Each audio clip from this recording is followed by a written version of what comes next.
Hello everyone, welcome back to the channel. 12 lakh तक की fixed deposit budget 2025 में TDS free कर दी गई है और ये जो रूल है ये फाइनेंशियल ईयर 25-26 के लिए अप्लाई होगा, जिसका असेसमेंट ईयर 26-27 है। तो इस वीडियो में दो पॉइंट हम कवर करेंगे। पहला तो ये है कि फिक्स्ड डिपॉजिट की इंटरेस्ट लिमिट क्या है जिसपे कि टीडीएस नहीं कटेगा। आप लोग की क्वेरी भी आ रही थी कमेंट में कि सर फिक्स्ड डिपॉजिट के लिए क्या कुछ बजट में अनाउंसमेंट किया गया, और सेकंड यहाँ पे है कि हाउस प्रॉपर्टी इनकम के लिए बजट में क्या कुछ रियायत दी गई है। तो इस बजट में केवल फिक्स्ड डिपॉजिट को ही कवर नहीं किया गया है, फिक्स्ड डिपॉजिट्स के इक्विवेलेंट में जितने भी ऑप्शन होते हैं जिसमें कि आप पैसे को अपने सेव करते हैं, इन्वेस्ट करते हैं, सभी को ही कवर किया गया है। जैसे कि फिक्स्ड डिपॉजिट आपने करा रखी है, रिकरिंग डिपॉजिट करा रखी है, पोस्ट ऑफिस में आपने MIS करा रखी है, सीनियर सिटीजन सेविंग अकाउंट हो गया, किसान विकास पत्र हो गया, या फिर टाइम डिपॉजिट हो गया। देखिए, टाइम डिपॉजिट और फिक्स्ड डिपॉजिट दोनों एक ही होते हैं, लेकिन टाइम डिपॉजिट अक्सर आपको पोस्ट ऑफिस में ही देखने को मिलता है। तो दोस्तों, यहां पर ये जो भी ऑप्शन है इन्वेस्टमेंट के, सेविंग्स के, आप जब भी इसमें पैसा अपना डालते हैं तो आपको यहां से इंटरेस्ट की इनकम होती है और ईयरली बैंक या पोस्ट ऑफिस वाले क्या करते हैं, टीडीएस काट लेते हैं। तो आपको कितने की FD, RD, MIS, senior citizen saving scheme, KVP और TD करानी है बैंक या पोस्ट ऑफिस में जिसपे कि टीडीएस ना कटे। तो इनकम टैक्स एक्ट में सेक्शन 194A के अकॉर्डिंग उसमें बैंक और पोस्ट ऑफिस वाले क्या करते हैं, टीडीएस डिडक्ट कर लेते हैं।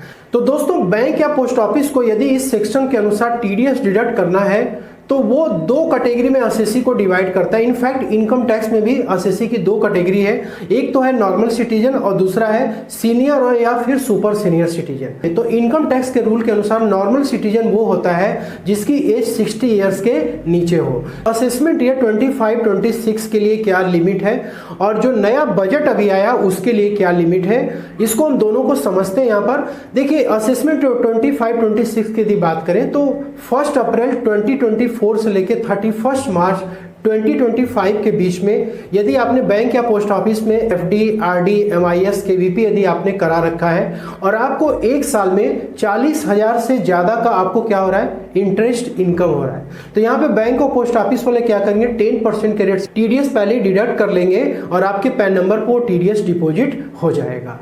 लेकिन दोस्तों, बजट 2025 जो कि एप्लीकेबल होगा फाइनेंशियल ईयर 25-26 के लिए, जिसका असेसमेंट ईयर होगा 26-27।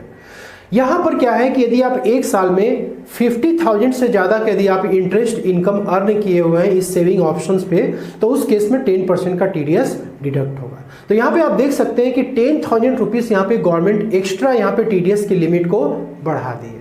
इसके बाद सीनियर सिटीजन और सुपर सीनियर सिटीजन की बात करते हैं तो इनकम टैक्स एक्ट के अनुसार ऐसा व्यक्ति जिसकी की एज 60 ईयर्स या उससे ज्यादा है वो सीनियर सिटीजन माना जाता है, लेकिन 80 ईयर्स से कम होना चाहिए, और जिसकी उम्र जो है 80 ईयर्स उससे ज्यादा है वो सुपर सीनियर सिटीजन की कैटेगरी में आता है। तो यहाँ पे भी देखिए, पहले क्या रूल था, पहले ये रूल था जैसे कि अभी असेसमेंट ईयर 25-26 की जब आप इनकम टैक्स रिटर्न फाइल करेंगे तो उसमें क्या है कि आप 24-25 में आपने यदि एक साल में 50,000 से ज्यादा का यदि आपने इंटरेस्ट इनकम अर्न किया हुआ है तो उस केस में बैंक वाले 10% का टीडीएस डिडक्ट करेंगे और आपके पैन नंबर पे डिपॉजिट करा देंगे। लेकिन इस बजट में दोस्तों, सीनियर सिटीजन और सुपर सीनियर सिटीजन के लिए एक बहुत बड़ा चेंज गवर्नमेंट लेकर के आई है। इसको जस्ट इसने क्या कर दिया, डबल कर दिया है। मतलब कि यदि आपका इंटरेस्ट इनकम एक साल में 1 लाख के ज्यादा जब होगा तभी बैंक या पोस्ट ऑफिस वाले 10% का टीडीएस डिडक्ट करेंगे, अदरवाइज नहीं करेंगे। दोस्तों, यहाँ पर एक एग्जांपल हम लेंगे जिससे कि आपको ये सारी चीजें अच्छे से क्लियर हो जाएं, कितने इनकम पे आपको कितना आप टीडीएस सेव कर पाएंगे। पहले हम नॉर्मल सिटीजन की बात करते हैं। सबसे पहले यहाँ पे फिक्स्ड डिपॉजिट का अमाउंट लिया है हमने, इंटरेस्ट रेट लिया हुआ है, इंटरेस्ट का अमाउंट, देन टीडीएस रेट। इसके बाद ये वाला जो कॉलम होगा ये न्यू टैक्स रेजिम का ही है, लेकिन ये फाइनेंशियल ईयर 24-25 जिसका असेसमेंट है 25-26 से उस पर एप्लीकेबल होगा। और यहाँ पर जो अभी बजट 2025 5 की लिमिट है वो इस कॉलम में आपको मिलेगी। तो इसके अनुसार क्या टीडीएस आपका डिडक्ट होगा, फाइनेंशियल 25-26 के लिए एप्लीकेबल होगा, जिसका असेसमेंट है 26-27 है, और यहाँ पे आप कितना नेट सेविंग कर पाएंगे। तो चलिए सबसे पहले नॉर्मल सिटीजन की बात करते हैं। मान लीजिए कि आपने बैंक में 5 लाख रुपीस का आपने एफडी कराया, आपको इंटरेस्ट रेट 7.6% मिल रही है। आपकी इंटरेस्ट इनकम कितनी हुई, एक साल में 38,000 रुपीस हुई, और टीडीएस रेट कितना है, 10% का है। तो यहाँ पर अभी जो करंट में रूल एप्लीकेबल है उसके अनुसार भी आप चलेंगे तो यहाँ पे 0 टीडीएस आएगा, क्योंकि यहाँ पे क्या है 40,000 की लिमिट एप्लीकेबल है, इसलिए 40,000 के अंडर में है, इसलिए टीडीएस नहीं कटेगा। और बजट के अनुसार भी यदि आप चलेंगे तो यहाँ पर भी 50,000 की लिमिट रखी गई है, तो यहाँ पर भी टीडीएस नहीं कटेगा, तो आपकी नेट सेविंग यहाँ पे 0 हो जाती है। इसके बाद यदि आपने 6 लाख रुपीस की एफडी कराई, रेट वही है और आपका इंटरेस्ट कितना आ रहा है, 45,600 आ रहा है, तो टीडीएस यहाँ पे आपका कितना कटेगा, 4,560, यानी कि इस पर्टिकुलर ईयर में जो कि अभी चल रहा है, जिसमें 40,000 की लिमिट एप्लीकेबल है। अब यहाँ पे 40,000 के ऊपर आपका इंटरेस्ट चला गया तो टीडीएस यहाँ पे डिडक्ट होगा और आपके पैन नंबर पे डिपॉजिट हो जाएगा।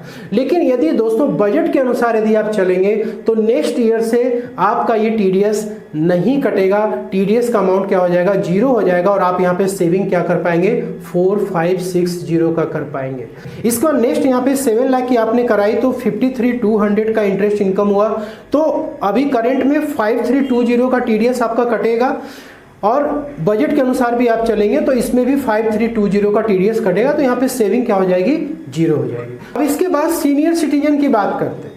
सीनियर सिटीजन यदि मान लीजिए 6 लाख रुपीस की एफडी कराते हैं और उनको 8% का इंटरेस्ट रेट मिल रहा है। नॉर्मली बैंक पोस्ट ऑफिस में सीनियर सिटीजन को थोड़ा सा ज़्यादा इंटरेस्ट मिलता है, तो इंटरेस्ट कितना हो गया, 48,000 रुपीज़ का हो गया, तो 10% का टीडीएस यहाँ पे कटा, 0 आया, क्योंकि जो करेंट टीडीएस की लिमिट है वो है कितनी है, 50,000 की है, तो यहाँ पे टीडीएस आपका नहीं कटेगा।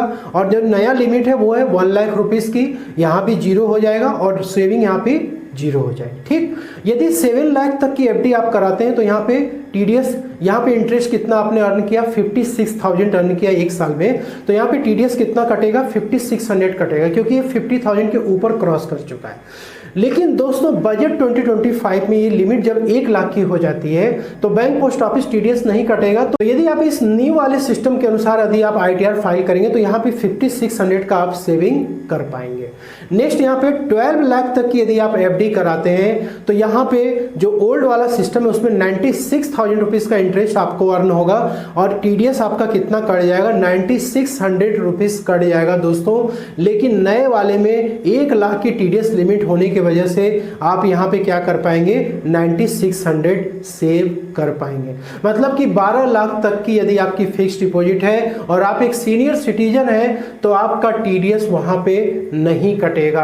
आपका जो टीडीएस से रिलेटेड कंप्लायंस बर्डन है वो काफी हद तक कम हो जाएगा। 13 लाख रुपीस का यदि आपने एफडी कराया, 8% के रेट से मिला तो 1,04,000 इंटरेस्ट हुआ, इसमें 10,400 क्या होगा, टीडीएस डिडक्ट होगा, और यहाँ पर भी 10,400 डिडक्ट होगा, क्योंकि 1 लाख के ऊपर आपकी एफडी की इंटरेस्ट चली गई, तो यहाँ पे कोई भी सेविंग नहीं हो पाएगा। कुछ इंपॉर्टेंट पॉइंट्स आपको क्लियर होना जरूरी है, चाहे आप एफडी कराए हो, आरडी कराए हो, एमआईएस हो, या फिर टीडी हो, या सीनियर सिटीजन सेविंग अकाउंट है, केवीपी हो, कोई भी हो।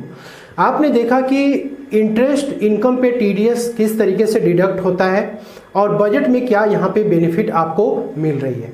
तो देखिए यहाँ पर आपने जो लिमिट देखा वो देखा टीडीएस का, यानी कि 1 लाख तक की टीडीएस क्या है यहाँ पे फ्री हो चुकी है, और नॉर्मल सिटीजन के लिए 50,000 का जो इंटरेस्ट है वो टीडीएस फ्री हो चुका है। लेकिन दोस्तों इंपॉर्टेंट यहाँ पे ये है कि जो इंटरेस्ट इनकम आप यहाँ पे अर्न कर रहे हैं, ये इंटरेस्ट इनकम आपकी क्या होगी, टैक्सेबल होगी एज पर स्लैब रेट। और ये इंटरेस्ट इनकम यदि 1 रुपए का भी इंटरेस्ट इनकम यदि आपको होता है तो आपको इनकम फ्रॉम अदर सोर्सेस वाले हेड में शो करना पड़ता है। इसका मतलब ये नहीं है कि यदि टीडीएस फ्री हो चुका है तो आपको अपने इनकम टैक्स रिटर्न में इस इंटरेस्ट इनकम को नहीं दिखानी, ये गलती आपको नहीं करनी है। टीडीएस फ्री हो चुका लेकिन टैक्स फ्री नहीं हुआ है। दूसरा यहाँ पे ये है कि यदि आप एक नॉर्मल सिटीजन है और आप अपने इनकम टैक्स रिटर्न में इस इंटरेस्ट को लेते हैं तो कोई भी डिडक्शंस जो मिलता है 80C से 80U तक वो आपको एफडी, आरडी, एमआईएस के इंटरेस्ट पे नहीं मिलता है। लेकिन यदि सीनियर सिटीजन ने करा रखा है और ओल्ड टैक्स रेजिम में अपनी आईटीआर को फाइल करते हैं तो उस केस में उनको सेक्शन 80 टीटीबी में 50,000 का डिडक्शंस मिल जाता है। आपको क्लियर हो गया कि ओल्ड टैक्स रेजिम में यदि आप जा रहे हैं तो फिर उस केस में आपको बेनिफिट मिलेगा, लेकिन न्यू टैक्स रेजिम में यदि आप अपनी इनकम टैक्स रिटर्न को फाइल कर रहे हैं, जो कि बजट 2025 में न्यू टैक्स रेजिम को काफी ज्यादा सिंप्लीफाई कर दिया गया है। यहां पर आपको कोई डिडक्शंस तो नहीं मिलेगा, ठीक है, लेकिन एक आपको यहाँ पे फायदा मिल रहा है कि 12 लाख रुपीस तक की जो आपकी इनकम है वो टैक्स फ्री हो रही है।